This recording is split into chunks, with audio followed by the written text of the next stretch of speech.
जय हिंद साथियों, आप सभी का स्वागत करता हूं आप सभी के अपने चैनल टारगेट सिलेक्शन में। साथियों, आज के इस वीडियो में यूपी ट्रिपल पीटी के एग्जाम के लिए कुछ ऐसे क्वेश्चंस को हम लोग देखेंगे जो आपके लिए सबसे इंपॉर्टेंट है। मैं कहूंगा साथियों, अगर आप कोई भी काम कर रहे हैं और आपकी इस वीडियो पर नजर पड़ी है तो मैं कहूंगा सबसे पहले और बहुत तेजी के साथ इन सवालों को आप लोग तैयार कर लीजिए, क्योंकि आपके यूपी पीटी के एग्जाम में साथियों ये सवाल कहीं ना कहीं छप चुके होंगे और जब 6 सितंबर को और 7 सितंबर को आपका पेपर आपके समक्ष प्रस्तुत किया जाएगा तो यहां से आपको बहुत सारे सवालों को देखने को साथियों मिलेगा। तो साथियों, समझदारी इसी में होगी कि परीक्षा से पहले पहले वो सवालों को तैयार कर लिया जाए जो सवाल आपके एग्जाम में आएंगे। तो साथियों देखिएगा, जीके जीएस के सवालों को हम लोगों ने यहां पर साथियों कवर अप किया है। चलिए, तो पहला सवाल है, इसका आंसर आप लोग बताइए कि आपातकाल के दौरान किन मौलिक अधिकारों को निलंबित नहीं किया जाता है। तो किनको साथियों नहीं किया जाता है? साथियों यहां पर अगर बात करते हैं अनुच्छेद 20 और 21 को, इस अनुच्छेदों को साथियों निलंबित नहीं किया जा सकता, इसलिए आंसर आपका जाएगा ऑप्शन नंबर सी के साथ। उसके बाद देखिए अगला सवाल है, कह रहे कि भारतीय संविधान के मूल पाठ में कितने अनुच्छेद शामिल थे। तो साथियों कितने अनुच्छेद शामिल थे ये बात आप लोग याद रखेंगे, 395 अगर आपका जवाब है तो आपका जवाब साथियों बिल्कुल सही। साथियों अगर आप अपने यूपी ट्रिपल पेट एग्जाम को क्रैक करना चाहते हैं तो आपके लिए कुछ पीडीएफ तैयार की गई है। इन पीडीएफ को साथियों पढ़कर, इनको देखकर आप अपने यूपी ट्रिपल पेट एग्जाम को बहुत आराम से क्रैक कर सकते हैं। तो आखिर क्या है साथियों इन पीडीएफ में, एक बार देख लीजिए। देखिए, आपको यूपी ट्रिपल पेट का जो पिछले पेपर हो चुके हैं, 2021 में पेपर हुआ, उसके बाद 2022 में, उसके बाद 2023 में, यानी कि इन 3 वर्षों में कुल मिलाकर साथियों 10 शिफ्ट हुई हैं। और हमेशा साथियों यूपी ट्रिपल पेट का जो पेपर बना है उसमें 50% कंटेंट लगभग प्रीवियस ईयर से आपको इस बार देखने को मिलेगा। देखिए 2022 में पेपर हुआ था, 2021 के बहुत सारे क्वेश्चन आए थे, 2023 में पेपर हुआ तो 2022 और 21 के कई सारे क्वेश्चन आए, और अब इन तीनों वर्षों के लगभग 40 से 50% क्वेश्चन डिक्टो उठाए जाएंगे साथियों। तो अगर आप ये तीनों पीडीएफ को एक बार देख लेते अच्छे तरीके से तो यहां से 40 से 50% कंटेंट आपका ये रेडी हो जाएगा। उसके अलावा साथियों और पीडीएफ आपको लगभग जीके जीएस की कुछ इंपॉर्टेंट क्वेश्चंस की पीडीएफ आपको दी जा रही है, यहां से कुछ परसेंटेज आप निकाल लोगे और इंपॉर्टेंट क्वेश्चन आपको करंट अफेयर के दिए जाएंगे, या लगभग अगर बात करें 10 साथियों 10 क्वेश्चन आपसे पूछे जाएंगे करंट अफेयर के। तो इस पीडीएफ में आपको कुछ ऐसे क्वेश्चन होंगे जिनको पढ़कर लगभग 8 से 9 क्वेश्चन आप साथियों कर सकते हैं करंट अफेयर के। तो ये पीडीएफ आपको सिर्फ और सिर्फ साथियों 45 रुपीज में दी जा रही है। डिस्क्रिप्शन में लिंक है यूपी ट्रिपल पेट एग्जाम का, उस लिंक पर आप क्लिक करेंगे यूपी ट्रिपल पेट पीडीएफ पर, तो आप हमारे व्हाट्सएप पर आ जाएंगे, वहां पर आपको एक क्यूआर कोड दिया जाएगा, उस क्यूआर कोड पर 45 का पेमेंट करेंगे तो ये तीनों पीडीएफ आपको साथियों वहीं पर भेज दी जाएंगी। मेरा मानना है कि आपके एग्जाम में जितना समय बचा है एक बार इस पीडीएफ को लीजिएगा, जितना देख सकते हैं जितना पढ़ सकते हैं साथियों पढ़ लीजिएगा, पेपर आपका बहुत आराम से क्रैक हो जाएगा। या उसके बाद देखिए अगले नंबर का सवाल आपकी स्क्रीन पर है, कह रहे कि अनुसूची 6 में कौन सा राज्य नहीं आता है। साथियों हम लोगों ने यहाँ पर सब्जेक्ट वाइज क्वेश्चन लिए हैं, जैसे कि आप सभी को पता है कि पहले है ना इतिहास के इतने सवाल, ज्योग्राफी के इतने, पॉलिटी के इतने, तो साथियों ऐसे सबसे पहले हम लोगों ने पॉलिटी को स्टार्ट किया है। तो देखिए असम है, त्रिपुरा है, मेघालय है, लेकिन सिक्किम नहीं है। नहीं है तो ये क्या होगा, ये आपके सवाल का बिल्कुल सही जवाब हो जाएगा। उसके बाद देखिए कह रहे कि कौन सा अनुच्छेद महाराष्ट्र और गुजरात के संबंध में विशेष प्रावधान से संबंधित है। तो किस अनुच्छेद की बात चल रही है? अनुच्छेद 371 की बात चल रही है। यह अनुच्छेद महाराष्ट्र और गुजरात के संबंध में विशेष प्रावधान से संबंधित है। उसके बाद देखिए राष्ट्रपति का निर्वाचक मंडल किस देश से लिया गया है? तो यह साथियों आयरलैंड देश से लिया गया है। राइट आंसर आपका ऑप्शन नंबर बी होगा। बहुत तेजी के साथ इन सवालों को आप लोग तैयार करते रहिए। राष्ट्रपति की शपथ किस आर्टिकल से संबंधित है? तो राष्ट्रपति जो शपथ लेते हैं यह बात अनुच्छेद 60 में साथियों वर्णित है। राइट आंसर आपका डी होगा। उसके बाद देखिए 52वें संविधान संशोधन 1985 द्वारा कौन सी अनुसूची, क्या साथियों कौन सी अनुसूची जोड़ी गई थी? तो मैं कहूंगा 10वीं अनुसूची जोड़ी गई थी। यह बात आप लोग याद रखेंगे, आंसर आपका जाएगा ऑप्शन नंबर बी के साथ। उसके बाद देखिए पंचायतों के चुनाव से कौन सा आर्टिकल संबंधित है? तो पंचायतों के चुनाव से अनुच्छेद 243 का के संबंधित है। यह डिक्टो सवाल साथियों आपके एग्जाम में पूछे जाते हैं। कह रहे कि भारत के संविधान की कौन सी अनुसूची में विरोधी दल बदल अधिनियम से संबंधित प्रावधान शामिल हैं? तो मैं कहूंगा 10वीं अनुसूची आपके सवाल का बिल्कुल सही जवाब हो जाएगा, यानी कि 10वीं अनुसूची में ही साथियों दल बदल अधिनियम से यह संबंधित है, विरोधी दल बदल अधिनियम से संबंधित है 10वीं अनुसूची। उसके बाद देखिए भारतीय संविधान का अनुच्छेद 76 की अगर बात करें तो यह किससे संबंधित है? यह भारत के न्यायवादी से संबंधित है। यह क्वेश्चन साथियों बहुत इंपॉर्टेंट है और आपके एग्जाम में आएगा। उसके बाद देखिए कह रहे कि आर्टिकल कानून के समक्ष समानता, यानी कि कौन सा अनुच्छेद कानून के समक्ष समानता को निर्दिष्ट करता है? तो मैं कहूंगा अनुच्छेद 14 अगर आपका जवाब है तो आपका जवाब बिल्कुल सही है। उसके बाद देखिए कह रहे कि भारतीय संविधान का कौन सा अनुच्छेद राज्य की कार्यपालिका से संबंधित है? तो राज्य की कार्यपालिका से संबंधित जो अनुच्छेद है वो 153 से लेकर 167 तक है, इसलिए आंसर आपका सी होगा और आप लोग भी याद रखेंगे इसको। अभी संविधान चल रहा है, उसके बाद साथियों और सारे सब्जेक्ट को यहाँ पर हम लोग देखेंगे पॉलिटी के बाद। करिए कौन सा अनुच्छेद शिक्षा का अधिकार प्रदान करता है? तो मैं कह सकता हूं साथियों शिक्षा का अधिकार प्रदान करता है अनुच्छेद 21 का ए, इसलिए आंसर आपका जो जाएगा वो ऑप्शन नंबर ए के साथ जाएगा। अगला देखिए करिए बोडो, डोगरी, संताली, मैथिली भाषा को किस संविधान संशोधन द्वारा जोड़ा गया था? तो किस संविधान संशोधन द्वारा जोड़ा गया था? 92 संविधान संशोधन द्वारा जोड़ा गया था, ये आपको याद रखना है, ये भी अच्छा सवाल है। उसके बाद देखिए कह के सर्वोच्च न्यायालय के मूल क्षेत्र अधिकार को किस आर्टिकल में परिभाषित किया गया है? आपसे कुल मिला के यहाँ पर पूछा जा रहा है, तो कहां पर परिभाषित किया गया है साथियों? बताने की कोशिश कीजिए आप सभी लोग, बताइए। तो अगर आपका जवाब 131 है तो आपका जवाब बिल्कुल सही, यानी कि अनुच्छेद 131 की अगर बात करें तो सुप्रीम कोर्ट के मूल क्षेत्र अधिकार को, है ना, अनुच्छेद 131 में परिभाषित किया गया है। यानी कि किस संविधान संशोधन द्वारा एससी और एसटी के लिए अलग अलग आयोग बनाए गए हैं? तो साथियों 89वां जो संविधान संशोधन हुआ था इसके तहत ही एससी एसटी के लिए अलग अलग आयोग बनाए गए थे। धन विधेयक का संबंध किस आर्टिकल में है? तो मैं कह सकता हूं साथियों आर्टिकल 110 में धन विधेयक के बारे में साथियों बताया गया है।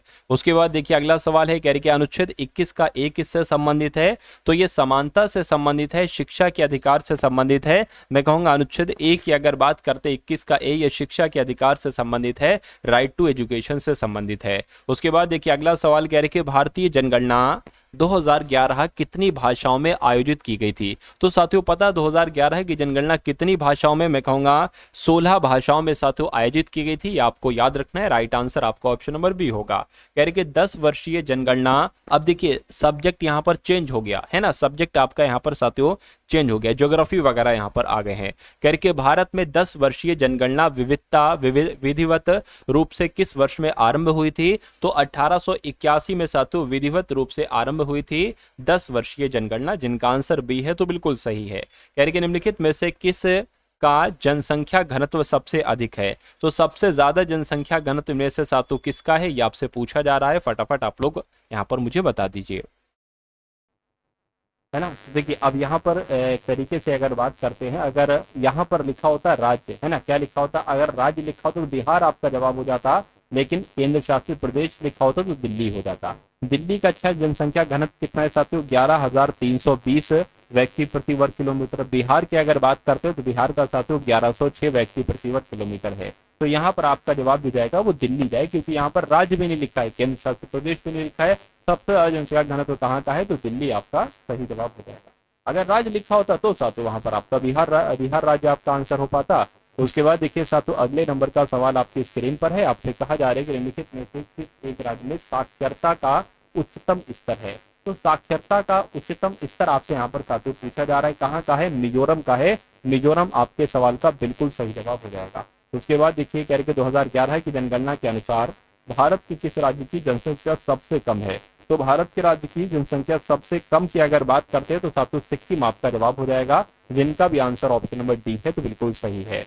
उसके बाद देखिए 2011 की जनगणना के अनुसार भारत के किस राज्य का जनसंख्या घनत्व सबसे कम है? तो अब आपसे पूछा जा रहा है किसका जनसंख्या घनत्व सबसे कम है? तो अरुणाचल प्रदेश का। क्या साथियों? अरुणाचल प्रदेश का जनसंख्या घनत्व सबसे कम है। अगला सवाल है, कहने के 2011 की जनगणना के अनुसार भारत की साक्षरता दर साथियों कितनी है? तो कितनी है साथियों? 74% है, बिल्कुल सही जवाब। 74% ये भारत की साक्षरता दर थी 2011 की जनगणना के अनुसार। साथियों टॉपिक वाइज में क्वेश्चन लाए हूं और कंप्लीट करेंगे पूरी जीके को यहाँ पर, है ना। चलिए उसके बाद देखिए करके 2011 की जनगणना के अनुसार भारत के किस राज्य का जनसंख्या वृद्धि दर नकारात्मक है? तो किसका साथियों नकारात्मक है? नागालैंड का नकारात्मक है। राइट आंसर आपका जाएगा सी के साथ। उसके बाद देखिए 2011 की जनगणना के अनुसार भारत के किस राज्य का लिंग अनुपात सबसे कम है? तो अगर आपसे ये सवाल पूछे तो साथियों हरियाणा राज्य का लिंग अनुपात सबसे कम था 2011 की जनगणना के अनुसार। यानी कि अंतिम संस्करण 2011 की जनगणना कौन से नंबर की जनगणना थी। तो अगर बात करते हैं कौन से नंबर की, तो 15वें नंबर की सातवीं जनगणना थी, इसलिए जिनका आंसर यहाँ पर ऑप्शन नंबर ए है तो बिल्कुल सही हो जाएगा। सौर मंडल का सबसे बड़ा उपग्रह इनमें से सातु कौन सा है। तो किसकी बात चल रही है, उपग्रह की बात चल रही है, ग्रह की बात नहीं चल रही है। ग्रह अगर आपसे पूछे तो आप क्या होगा साथियों, क्या बृहस्पति होगा, बिल्कुल सही। लेकिन उपग्रह अगर आपसे पूछे तो गैनीमीड आपको बता देना है।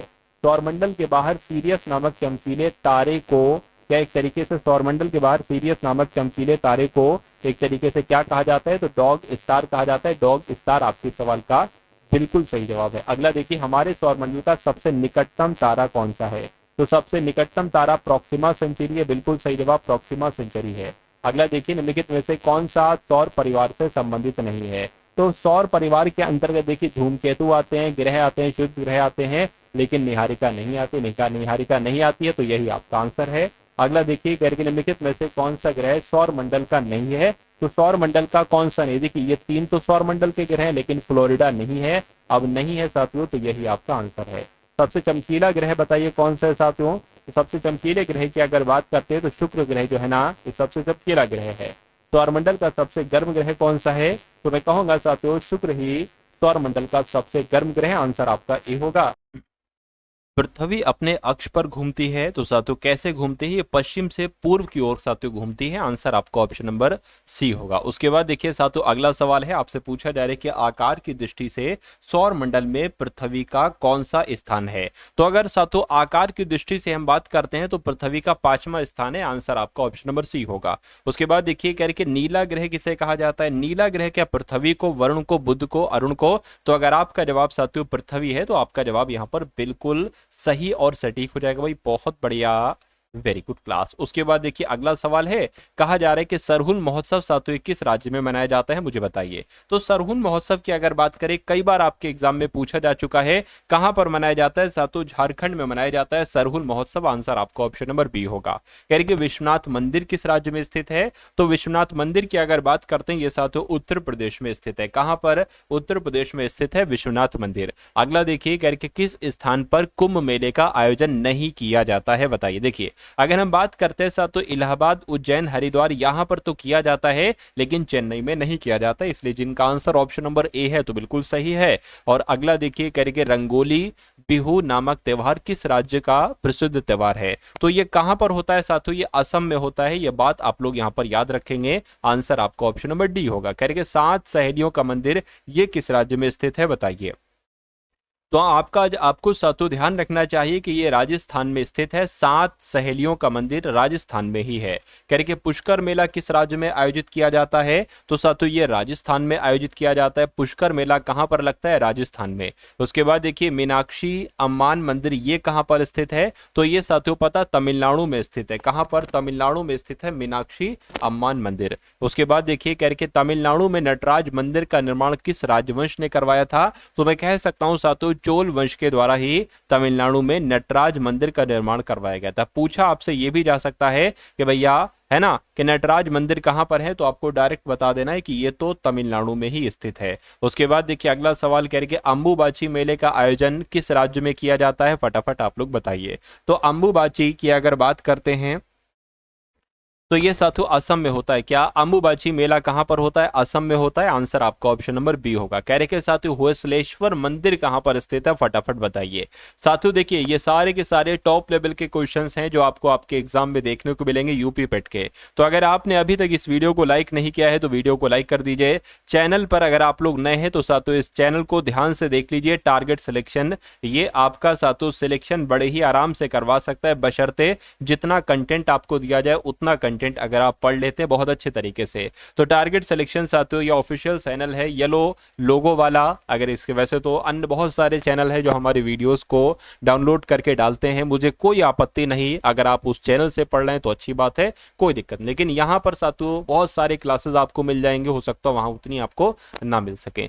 चलिए तो साथियों यहाँ पर अगर बात करें होसलेश्वर मंदिर कहां पर स्थित है, तो अगर आपका जवाब कर्नाटक है तो कर्नाटक आपका बिल्कुल सही जवाब है। उसके बाद देखिए साथियों शिल्प और हस्तकला के लिए प्रसिद्ध सूरज कुंड मेला ये कहां पर लगता है। तो सूरज कुंड मेले की अगर बात करते हैं और शिल्प और हस्तकला के लिए जाना जाता है सूरज कुंड मेला, ये हरियाणा में लगता है साथियों। आंसर आपका जो जाएगा वो ऑप्शन नंबर बी होगा। उसके बाद देखिए कह रहे कि कंबाला नामक त्योहार किस राज्य से संबंधित है? तो ये पता कहां पर साथियों कंबाला नामक त्योहार होता है, आपको याद रखना है साथियों ये कर्नाटक में होता है। राइट आंसर आपका ऑप्शन नंबर सी होगा। उसके बाद देखिए करके प्रसिद्ध बेहदेन खलम है ना, क्या साथियों बेहदेन खलम उत्सव ये कहां पर मनाया जाता है? तो इसकी अगर बात करते हैं मेघालय की, तो बिल्कुल सही जवाब साथियों ये मेघालय में उत्सव मनाया जाता है। उसके बाद देखिए निम्नलिखित में से कौन सा मंदिर तमिलनाडु में स्थित है? तो मैं कह सकता हूँ शोर मंदिर, कैलाश मंदिर, विरूपाक्ष मंदिर, जगन्नाथ मंदिर। शोर मंदिर जो है ना साथियों ये तमिलनाडु में स्थित है, इसलिए सही जवाब आपका ऑप्शन नंबर ए होगा। उसके बाद देखिए करके बृहदेश्वर मंदिर साथियों कहां पर स्थित है? तो बृहदेश्वर मंदिर की अगर बात करते हैं साथियों तमिलनाडु में स्थित है। सही जवाब आपका ऑप्शन नंबर ए है। साथियों देखिए मैं टॉपिक वाइज यहां पर क्वेश्चंस लेकर आए, जिसके मंदिर वाले जो क्वेश्चंस पूछे जाते एक सवाल तो वो आपको करा दूंगा। ऐसे टॉपिक करके मैंने यहां पर कवर किया, लगभग 140 सवालों के आसपास हैं। और अगर आप पेपर में जीके के सेक्शन में अच्छा स्कोर करना चाहते हैं तो अभी तो लगभग आधी वीडियो भी नहीं हुई है साथियों, बने रहिएगा, अभी तो पूरा खेल बाकी है। ये समझ लीजिए पेपर वाले सवाल अब आपके शुरू होने वाले हैं। कह रहे कि सोनपुर मेला किस राज्य में आयोजित किया जाता है? तो अगर आपका जवाब बिहार है तो आपका जवाब बिल्कुल सही हो जाएगा। उसके बाद देखिए कह रहे कि हरेला उत्सव साथियों किस राज्य में आयोजित किया जाता है? तो ये साथियों उत्तराखंड में होता है। कहां पर होता है? उत्तराखंड में ये उत्सव मनाया जाता है जिसका नाम है हरेला। करके किस खेल में 15 खिलाड़ी होते हैं? तो मैं कह सकता हूं साथियों जो रग्बी का खेल होता है ना, रग्बी का, इसमें साथियों 15 खिलाड़ी होते हैं। आंसर आपका अगर है ऑप्शन नंबर ए के साथ तो बिल्कुल सही हो जाएगा। उसके बाद देखिए डेविस कप किस खेल से संबंधित है? तो डेविस कप देखिए, डेविस का जो एक तरीके से इसको पढ़ने में आ रहा है ना, ये टेनिस की तरह लग रहा है। देखिए वही मात्रा यहां पर लगी हुई है ना, एक ही और छोटी ई की। तो डेविस कप आप लोग याद रखेंगे टेनिस से संबंधित है, टेनिस के खेल में ये दिया जाता है। उसके बाद देखिए कह रहे कि ओलंपिक खेलों की शुरुआत किस देश में हुई थी? तो ओलंपिक खेलों की शुरुआत साथियों यूनान देश में हुई थी। राइट आंसर आपका अगर है ऑप्शन नंबर ए के साथ तो बिल्कुल सही है। कह रहे कि सीके नायडू ट्रॉफी किस खेल से संबंधित है? तो ये पता किस खेल से संबंधित है? ये क्रिकेट के खेल से संबंधित है, सीके नायडू ट्रॉफी। आंसर जिनका ए है तो बिल्कुल सही है। उसके बाद देखिए कह रहे कि कलिंग कप किस खेल से संबंधित है ना, कलिंग। अभी देखिए मंदिर वाला टॉपिक था, वहां से एक सवाल हर एक एग्जाम में पूछा जाता है। आप ट्रॉफी वाला सवाल है, यहां से भी एक सवाल पूछा जाए, तो ऐसे एक एक करके साथियों क्वेश्चंस को आपका कंप्लीट करवाया जा रहा है, ठीक है ना। तो इसलिए बने रहिएगा साथियों वीडियो के एंड तक अगर आप वाकई में तैयारी को तगड़ा करना चाहते हैं। खैर इसको देखिए कलिंग कप किस खेल में दिया जाता है? तो कलिंग कप की अगर बात करते हैं साथियों फुटबॉल के खेल में दिया जाता है। उसके बाद देखिए ईरानी ट्रॉफी किस खेल से संबंधित है? तो मैं कह सकता हूं ईरानी ट्रॉफी क्रिकेट के खेल में दी जाती है। राइट आंसर आपका अगर है ऑप्शन नंबर बी के साथ तो बिल्कुल सही है। कह के ब्रेबॉर्न क्रिकेट स्टेडियम किस राज्य में स्थित है? तो ये साथियों पता कहां पर स्थित है? ये महाराष्ट्र में स्थित है। कहां पर? महाराष्ट्र में स्थित है ब्रेबॉर्न क्रिकेट स्टेडियम। उसके बाद देखिए संतोष ट्रॉफी किस खेल से संबंधित है? तो संतोष ट्रॉफी फुटबॉल के खेल में दी जाती है। आंसर आपका जो जाएगा वो ऑप्शन नंबर बी हो जाएगा। उसके बाद देखिए करके उबैद उल्लाह गोल्ड कप किस खेल से संबंधित है? यानी कि ये कौन से खेल में दिया जाता है? मैं कहूंगा हॉकी के खेल में दिया जाता है उबैद उल्लाह गोल्ड कप। अगला देखिए अग्रवाल ट्रॉफी किस खेल से संबंधित है? तो बैडमिंटन से संबंधित है। मैं कहूंगा बिल्कुल सही जवाब, बैडमिंटन में ही दी जाती है अग्रवाल ट्रॉफी। उसके बाद देखिए निरंजन शाह क्रिकेट स्टेडियम किस शहर में स्थित है? तो ये साथियों राजकोट में स्थित है। राजकोट में स्थित है साथियों निरंजन शाह क्रिकेट स्टेडियम।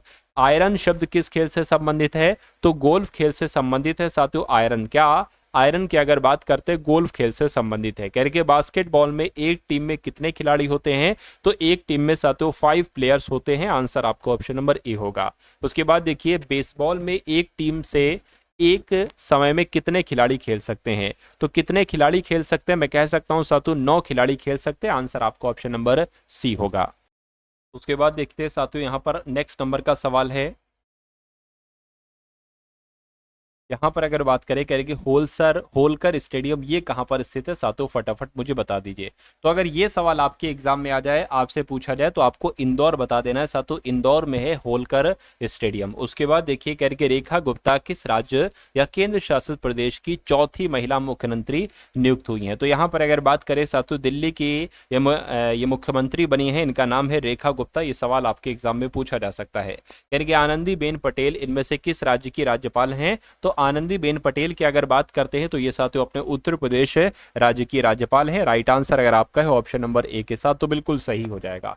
उसके बाद देखिए कह रहे कि आसिम कुमार घोष को निम्न में से किस राज्य का राज्यपाल नियुक्त किया गया है, तो इनको साथियों हरियाणा का राज्यपाल नियुक्त किया है, यानी कि आसिम कुमार घोष जो है ना ये हरियाणा राज्य के राज्यपाल है। उसके बाद देखिए कह रहे कि पुष्पापति अशोक गजपति राजू को इनमें से किस राज्य के राज्यपाल के रूप में नियुक्त किया गया है, तो आपको याद रखना है साथियों गोवा के ये राज्यपाल बने, इनका नाम है पुष्पापति अशोक गजपति राजू और ये गोवा के राज्यपाल बने हैं। उसके बाद देखिए केंद्र शासित प्रदेश लद्दाख के उपराज्यपाल कौन है। यहां से भी एक ऐसा टॉपिक है कि यहां से भी साथियों एक सवाल पूछा जाता है, तो आप लोग याद रखेंगे लद्दाख के उपराज्यपाल कौन है। कविंद्र गुप्ता जो है ना ये लद्दाख के उपराज्यपाल हैं। कह रहे कि भूपेंद्र पटेल इनमें से किस राज्य के मुख्यमंत्री हैं, तो भूपेंद्र पटेल की अगर बात करते हैं ये गुजरात के मुख्यमंत्री हैं साथियों भूपेंद्र पटेल जी। अगला देखिए मोहम्मद आरिफ हाल ही में किस राज्य के राज्यपाल के रूप में नियुक्त किए गए हैं, तो ये साथियों बिहार के राज्यपाल बने हैं। कौन? मोहम्मद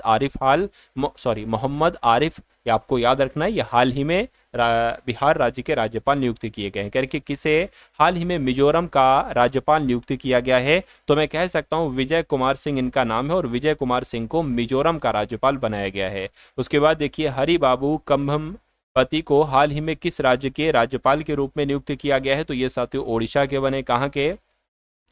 ओडिशा के राज्यपाल बने हरिबाबू कंभमपति इनका नाम है। उसके बाद देखिए किसे केरल के राज्यपाल के रूप में नियुक्त किया गया है, तो साथियों राजेंद्र विश्वनाथ आर्लेकर इनका नाम है और ये साथियों केरल के राज्यपाल नियुक्त किए जा चुके हैं।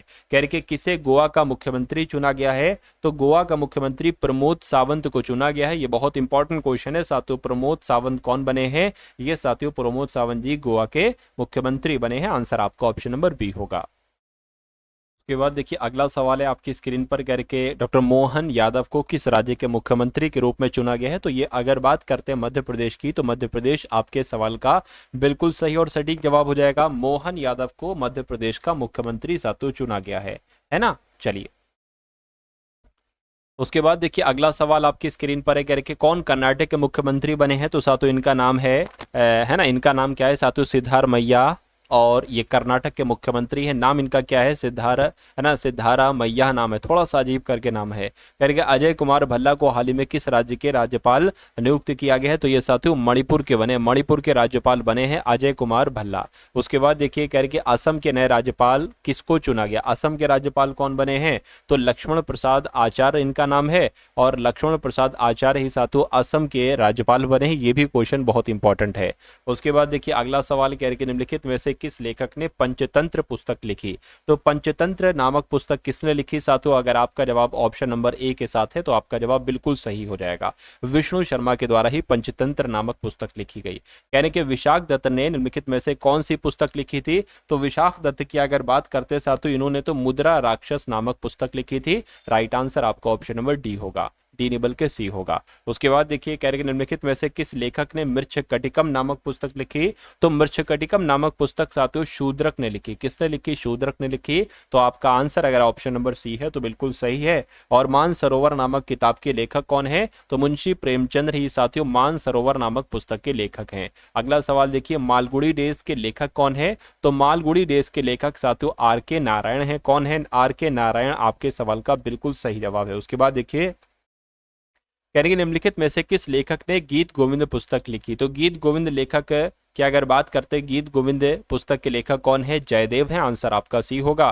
करेंगे ए टेल ऑफ टू सिटीज किस लेखक की रचना है, तो ये किस लेखक की रचना है साथियों? ये अगर बात करते हैं यहाँ पर तो चार्ल्स डिफेंस की रचना है। चार्ल्स डिकेंस आपके सवाल का बिल्कुल सही और सटीक जवाब हो जाएगा। उसके बाद देखिए कह रहे the ministry of utmost happiness नामक किताब के लेखक कौन है, तो इस किताब के लेखक की अगर बात करते हैं अरुंधति राय है। कौन है साथियों? The ministry of utmost happiness नामक किताब के लेखक कौन है साथियों? अरुंधति राय हैं। उसके बाद देखिए अगला सवाल कह रहे ट्रेन टू पाकिस्तान, ये पुस्तक कई बार आपसे पूछी जा चुकी है, तो खुशवंत सिंह इस पुस्तक के लेखक हैं जिस पुस्तक का नाम है ट्रेन टू पाकिस्तान। उसके बाद देखिए कह रहे सत्यार्थ प्रकाश नामक किताब के लेखक कौन है, कुल मिला के बताइए, तो दयानंद सरस्वती आपका जवाब है। तो आपका जवाब बिल्कुल सही हो जाएगा। उसके बाद देखिए इनमें से कौन सी किताब मुंशी प्रेमचंद्र के द्वारा लिखित नहीं है साथियों? फटाफट आप लोग बता दीजिए। चलिए तो अगर बात करते हैं साथियों यहाँ पर देखिए गबन गोदाम, ये तो मुंशी प्रेमचंद की रचना है, निर्मला भी, लेकिन गाइड पुस्तक ये मुंशी प्रेमचंद की नहीं, ये किसकी है? अगर आप जानते हैं तो एक बार साथियों मुझे कमेंट में आप लोग यहाँ पर बता दीजिए, क्योंकि मैं कई बार बता चुका हूँ गाइड किसकी पुस्तक है। कहने के इट्स ए वंडरफुल लाइफ नामक पुस्तक किसके द्वारा लिखी गई है? तो ये पुस्तक किसके द्वारा लिखी गई साथियों? रस्किन बॉन्ड के द्वारा ये पुस्तक लिखी गई है। आंसर आपका जाएगा ए के साथ। उसके बाद देखिए वॉर एंड पीस उपन्यास के लेखक कौन है? तो वॉर एंड पीस उपन्यास के लेखक साथियों लियो टॉल्स्टॉय है। कौन है साथियों? लियो टॉल्स्टॉय ही वॉर एंड पीस उपन्यास के लेखक हैं। उसके बाद देखिए किताब उल हिंद नामक किताब के लेखक कौन है? तो इस किताब के लेखक अगर बात करते हैं साथियों अलबरूनी है। अलबरूनी आपका जवाब हो जाएगा। किताब उल हिंद नामक किताब के लेखक साथियों अलबरूनी हैं। कह रहे कि हर्षवर्धन की जीवनी हर्षचरित किसके द्वारा लिखी गई है? तो ये किसके द्वारा लिखी गई है साथियों? ये तो बाणभट्टी के द्वारा लिखी गई है। आंसर आपका जो जाना चाहिए वो ऑप्शन नंबर बी के साथ जाना चाहिए। तो लगभग 100 सवाल हो चुके हैं और लगभग 140 सवाल तक का सफर आप लोग साथियों तय करेंगे। उसके बाद ये वीडियो साथियों आपकी एंड हो जाएगी, ठीक है ना। तो थोड़े क्वेश्चन और बाकी हैं, इनको भी आप लोग देख लीजिए बहुत अच्छे तरीके से। चलिए अब उसके बाद अगर बात करते हैं साथियों यहां पर मेघ दूतम किसकी रचना है साथियों बताइए? तो ये कालिदास की रचना है। किसकी रचना है साथियों? ये कालिदास की रचना है। आंसर आपका ए होगा। Nagarjuna Sagar hydro electric power plant किस नदी पर स्थित है? तो ये किस नदी पर स्थित है साथियों? कृष्णा नदी पर स्थित है। आंसर आपका ऑप्शन नंबर बी होगा। कह रहे कि Sardar Sarovar hydro electric power plant ये किस नदी पर स्थित है? तो ये अगर बात करते हैं साथियों किस नदी पर स्थित है? ये नर्मदा नदी पर स्थित है। ये बात आपको याद रखना, ये क्वेश्चन बहुत इंपॉर्टेंट है कि Sardar Sarovar hydro electric power plant किस नदी पर स्थित है? तो नर्मदा नदी आपको बताना है। करके अयोध्या किस नदी के किनारे पर स्थित है? तो अयोध्या सरयू नदी के किनारे पर स्थित है। आंसर आपका अगर ऑप्शन नंबर बी है तो बिल्कुल सही हो जाएगा। उसके बाद देखिए करके भाखड़ा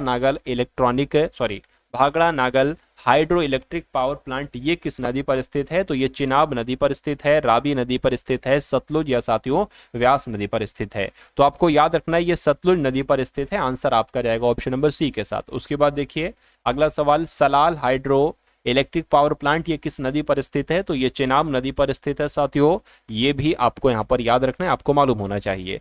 चलिए साथियों उसके बाद देखिए करके कोलकाता शहर किस नदी के किनारे पर बसा है? तो ये हुगली नदी के किनारे पर बसा है। अगर आपका जवाब ऑप्शन नंबर डी के साथ है तो आपका जवाब बिल्कुल सही हो जाएगा। अगला देखिए करके शिव समुद्र हाइड्रो इलेक्ट्रोलिक पावर प्लांट ये किस नदी पर स्थित है? तो ये कावेरी नदी पर स्थित है। आंसर आपका जाएगा ऑप्शन नंबर ए के साथ।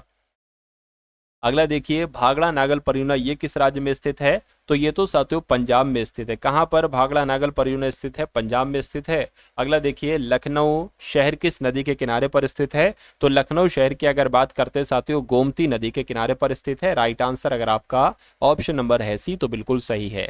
उसके बाद देखिए कह रहे कि नागार्जुन बांध ये किस राज्य में स्थित है? तो ये पता कहां पर स्थित है? ये साथियों आंध्र प्रदेश में स्थित है नागार्जुन बांध। अगला सवाल कह रहे कि सरदार सरोवर परियोजना का निर्माण किस वर्ष पूरा हुआ था? तो पता साथियों कब पूरा हुआ था? 2007 में पूरा हुआ था। ये बात आपको साथियों याद रखना है। चलिए अगला सवाल देखिए आपसे कहा जा रहा है कि जबलपुर शहर किस नदी के किनारे पर बसा हुआ है? तो जबलपुर शहर की अगर बात करते हैं ये नर्मदा नदी के किनारे पर बसा हुआ है। राइट आंसर आपका जो जाएगा वो ऑप्शन नंबर बी के साथ जाएगा। कह रहे कि सुबनसिरी जल विद्युत परियोजना ये किस राज्य में स्थित है? तो ये किस राज्य में स्थित है? ये तो साथियों अरुणाचल प्रदेश में स्थित है। सुबनसिरी जल विद्युत परियोजना अरुणाचल प्रदेश में स्थित है। कोसी नदी परियोजना क्या साथियों अगर बात करते हैं यहाँ पर है ना, अगर बात करते हैं साथियों कोसी नदी परियोजना ये भारत और किस देश के बीच साझी परियोजना है? तो मैं कह सकता हूं साथियों आपका जवाब यहाँ पर साथियों क्या हो सकता है, एक बार बताइए। तो आपका जवाब साथियों यहाँ पर नेपाल हो जाएगा, यानी कि कोसी नदी परियोजना भारत और नेपाल देश के बीच साझी परियोजना है। उसके बाद देखिए कोटा शहर किस नदी के किनारे पर बसा हुआ है? तो कोटा शहर तो साथियों चंबल नदी के किनारे पर बसा हुआ है। चंबल नदी आपके सवाल का बिल्कुल सही जवाब है। अगला देखिए कह रहे कि नासिक शहर किस नदी के किनारे पर बसा हुआ है? तो नासिक शहर की अगर बात करते हैं साथियों ये गोदावरी नदी के किनारे पर बसा हुआ है। ये भी आपको मालूम होना चाहिए। द्रोणाचार्य पुरस्कार किस क्षेत्र में उत्कृष्टता के लिए दिया जाता है? तो ये तो साथियों खेल में जो प्रशिक्षण दिया जाता है, को दिया जाता है ना द्रोणाचार्य पुरस्कार, तो इसलिए आंसर आपका ऑप्शन नंबर सी होगा। अगला देखिए, आपसे पूछा जा रहा है 59वें ज्ञानपीठ पुरस्कार के लिए किसे चुना गया था, तो किसको चुना गया था साथियों, एक बार बताइए। विनोद कुमार शुक्ला को चुना गया था, बिल्कुल सही साथियों, आंसर आपका ऑप्शन नंबर सी होगा। अगला सवाल है, कह रहे कि नोबेल पुरस्कार किस क्षेत्र में नहीं दिया जाता है, बताइए। तो रसायन विज्ञान में दिया जाता है, गणित में नहीं दिया जाता है, चिकित्सा में, शांति के क्षेत्र में दिया जाता है। तो कुल मिला के आंसर आपका जो जाना चाहिए वो ऑप्शन नंबर बी जाना चाहिए। अगला देखिए, कह रहे हैं कि आपसे 34वें सरस्वती सम्मान के लिए किसे चुना गया है, तो साथियों इनका नाम क्या है, इनका नाम साथियों महामा उपाध्याय, क्या साथियों, महामा उपाध्याय इनका नाम है। पूरा नाम इनका है महामा उपाध्याय साधु, है ना, भद्रेश दास, और इनको ही 34वें सरस्वती सम्मान से चुना गया है या सम्मानित किया गया, इनको चुना गया है। कह रही अर्जुन पुरस्कार किस क्षेत्र में दिया जाता है, तो ये साथियों खेल के क्षेत्र में दिया जाता है अर्जुन पुरस्कार। उसके बाद देखिए, कह के दादा साहेब फाल्के पुरस्कार की अगर बात करते हैं साथियों, ये किस क्षेत्र में दिया जाता है, तो ये तो आपको मालूम होना चाहिए बहुत अच्छे तरीके से, ये सिनेमा के क्षेत्र में दिया जाता है। अगला सवाल है, कह के मैग्सेसे पुरस्कार किस क्षेत्र में नहीं दिया जाता है, तो मैग्सेसे पुरस्कार की अगर बात करते हैं सरकारी सेवा में दिया जाता है, शांति और अंतर्राष्ट्रीय समझ में दिया जाता है, सामुदायिक नेतृत्व करने वाले को दिया जाता है, लेकिन खेल में ये नहीं चलता है मैग्सेसे पुरस्कार। उसके बाद देखिए, कह रहे कि बुकर पुरस्कार 2025 इनमें से किसे दिया गया है, तो बुकर पुरस्कार 2025 बानू मुश्ताक को दिया गया है। ये भी बहुत इंपॉर्टेंट क्वेश्चन है, आपको साथियों याद रखना चाहिए।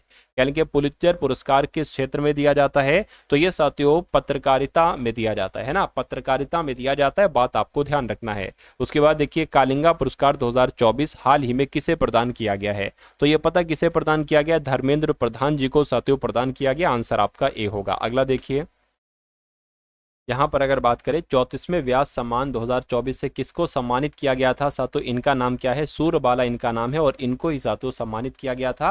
राइट आंसर आपका ऑप्शन नंबर डी होगा। उसके बाद देखिए, अगला सवाल है, और आज की इस वीडियो का साथियों अंतिम सवाल आपकी स्क्रीन पर है। आपसे पूछा जा रहा है कि भारत रत्न किस क्षेत्र में दिया जाता है, क्या केवल खेल में, केवल संगीत में, किसी भी क्षेत्र में असाधारण सेवा के लिए दिया जाता है, या केवल विज्ञान में, कहूंगा किसी भी क्षेत्र में असाधारण सेवा के लिए साथियों दिया जाता है भारत रत्न पुरस्कार, ये बात आपको याद रखना है। तो ये साथियों 140 क्वेश्चंस मैंने आपको कराए। ये क्लास आपको कैसी लगी, एक बार वीडियो को लाइक करके कमेंट सेक्शन में साथियों आप लोग जरूर बता दीजिएगा क्लास के बारे में। उसके अलावा एक जय हिंद का कमेंट आप लोग साथियों जरूर कर दीजिएगा। उसके अलावा अगर बात करते साथियों, मैंने जिस पीडीएफ के बारे में मैंने आपको बताया है, बहुत लोग साथियों उस पीडीएफ को ले चुके हैं और लाभ उनको मिलेगा साथियों 6 और 7 सितंबर को। तो अगर आपने वो पीडीएफ नहीं ली है तो उस पीडीएफ को ले लीजिएगा। सिर्फ और सिर्फ 45 रुपीज़ की दी जा रही है। उसमें आपको हिंदी मिलेगी, उसमें आपको जीके मिलेगी, उसमें करंट अफेयर है साथियों, उसमें रीजनिंग है, और उसमें मैथ के डीआई के क्वेश्चंस हैं, मैथ के डीआई के क्वेश्चंस हैं, और साथियों मैथ और रीजनिंग के भी वहां पर क्वेश्चन आपको मिलेंगे। ये सारा कंप्लीट मटेरियल आपको दिया जा रहा है 45 रुपीज़ में। डिस्क्रिप्शन में लिंक है, वहां से जाकर आप उस पीडीएफ को जरूर ले लीजिएगा। उसके अलावा साथियों प्लेलिस्ट का लिंक भी आपको डिस्क्रिप्शन में दे दिया गया है, उसको भी जाकर आप लोग एक बार देख लीजिएगा। तो अपने मित्रों के साथ साथियों इस वीडियो को शेयर कर दीजिए, मुझे बहुत अच्छा लगेगा। मिलते हैं हम सभी लोग आने वाली वीडियो में। जय हिंद साथियों।